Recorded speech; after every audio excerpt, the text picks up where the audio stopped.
നമസ്കാരം. Raf talk ഫുട്ബോളിലേക്ക് അവർക്കും സ്വന്തം. ഫിഫ ക്ലബ്ബ് വേൾഡ് കപ്പിൻ്റെ ഫൈനൽ മത്സരത്തിൽ ഞായറാഴ്ച PSG-യും ചെൽസിയും തമ്മിൽ ഏറ്റുമുട്ടുകയാണ്.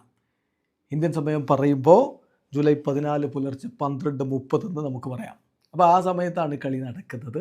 മികച്ച പോരാട്ടം നമ്മൾ പ്രതീക്ഷിക്കുകയാണ്. ഫ്ലുമിനൻസിനെ സെമിയിൽ ഏകപക്ഷീയമായ 2 ഗോളുകൾക്ക് പരാജയപ്പെടുത്തിയാണ് ചെൽസി മുന്നോട്ടേക്ക് വന്നതെങ്കിൽ റയൽ മാഡ്രിഡിനെ ഏകപക്ഷീയമായ 4 ഗോളുകൾക്ക് തകർത്തങ്ങ് തരിപ്പണമാക്കിയാണ് PSG-യുടെ വരവ്. PSG ഈ ക്ലബ്ബ് വേൾഡ് കപ്പിൽ ഒരു വട്ടം ഒന്ന് കാലിടറി, ശരിയാണ്. പക്ഷെ അതിനൊക്കെ അപ്പുറം മറ്റ് കളികളിലൊക്കെ അവർ മികച്ച പ്രകടനം തന്നെ നടത്തി മുന്നോട്ടേക്ക് വരികയായിരുന്നു. PSG-യെ സംബന്ധിച്ചിടത്തോളം അത്ലറ്റിക്കോ മാഡ്രിഡിനെ 4-0 പൊട്ടിച്ചു. ബൂട്ടാഫഗയുടെ ഒരു ഗോളിന് തോറ്റു, ശരി. പിന്നെ സിയാറ്റിൽ സൗണ്ടേഴ്സിനെ 2 ഗോളുകൾക്ക് തോൽപ്പിച്ചു.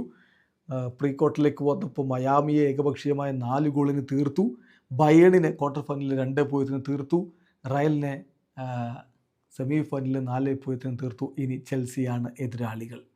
അതേസമയം ചെൽസിയുടെ കാര്യത്തിലേക്ക് വരികയാണെങ്കിൽ ചെൽസിയും മികച്ച പ്രകടനങ്ങൾ നടത്തിയാണ് ഈ ക്ലബ്ബ് വേൾഡ് കപ്പിൽ മുന്നോട്ടേക്ക് എത്തിയിട്ടുള്ളത്. ചെൽസിയെ സംബന്ധിച്ചിടത്തോളം അവരുടെ ആദ്യ മത്സരത്തിൽ എതിരാളികളായിട്ട് വന്നത് LAFC ആയിരുന്നു. LAFCയെ 2-0 തോൽപ്പിച്ചു. പിന്നീട് ബ്രസീലിയൻ ക്ലബ്ബ് ഫ്ലമിംഗോയോട് 3-1 പൊട്ടി, ശരിയാണ്. പക്ഷെ പിന്നെ ടുണീസിനെ 3-0 തോൽപ്പിച്ചുകൊണ്ട് മുന്നോട്ടേക്ക് വന്നു.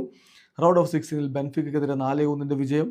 ക്വാർട്ടർ ഫൈനലിൽ പാൽമറാസിനെതിരെ 2-1 വിജയം. ഫ്ലുമിനൻസിനെതിരെ സെമിയിൽ 2-0 വിജയം. ഇനി ഫൈനൽ അംഗം ആര് ജയിക്കും? 2 ടീമും ഒരു തവണ കാലിടറിയിട്ടാണ് വന്നിട്ടുള്ളത് എന്ന് പറയുമ്പോഴും ഇപ്പോൾ ഏറ്റവും മികച്ച ഫോമിലുള്ള ടീം ഏതാ? അത് PSG ആണെന്ന് കണ്ണുമടച്ചാരും പറയും. പക്ഷേ ചെൽസിയെ എഴുതി തള്ളേണ്ടതില്ല. ഏതായാലും ബുക്ക് മേക്കേഴ്സ് ഓടൊക്കെ വെച്ചുകൊണ്ട് പ്രോബബിലിറ്റി, കിരീട സാധ്യത കൂടുതൽ ആർക്ക് എന്നുള്ളത് സ്കോർ 90 അവതരിപ്പിക്കുന്നുണ്ട്. അപ്പോൾ അതിൽ ഏറ്റവും അധികം കിരീട സാധ്യത അത് PSG-ക്ക് തന്നെ കണക്കാക്കുന്നു. രണ്ടാമതാണ് ചെൽസി വരുന്നത്.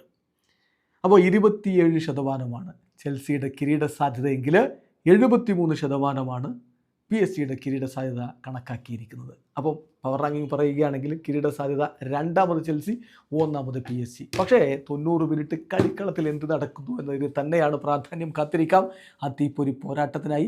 നിങ്ങളുടെ ഒരു പ്രഡിക്ഷൻ കമൻറ്റ് ബോക്സിൽ രേഖപ്പെടുത്തുക. വീഡിയോ സാധിക്കുന്ന ഫുട്ബോൾ ലോകത്തെ കൂടുതൽ വിശേഷങ്ങളുമായി റാഫ് ടോക്സ് എത്താം.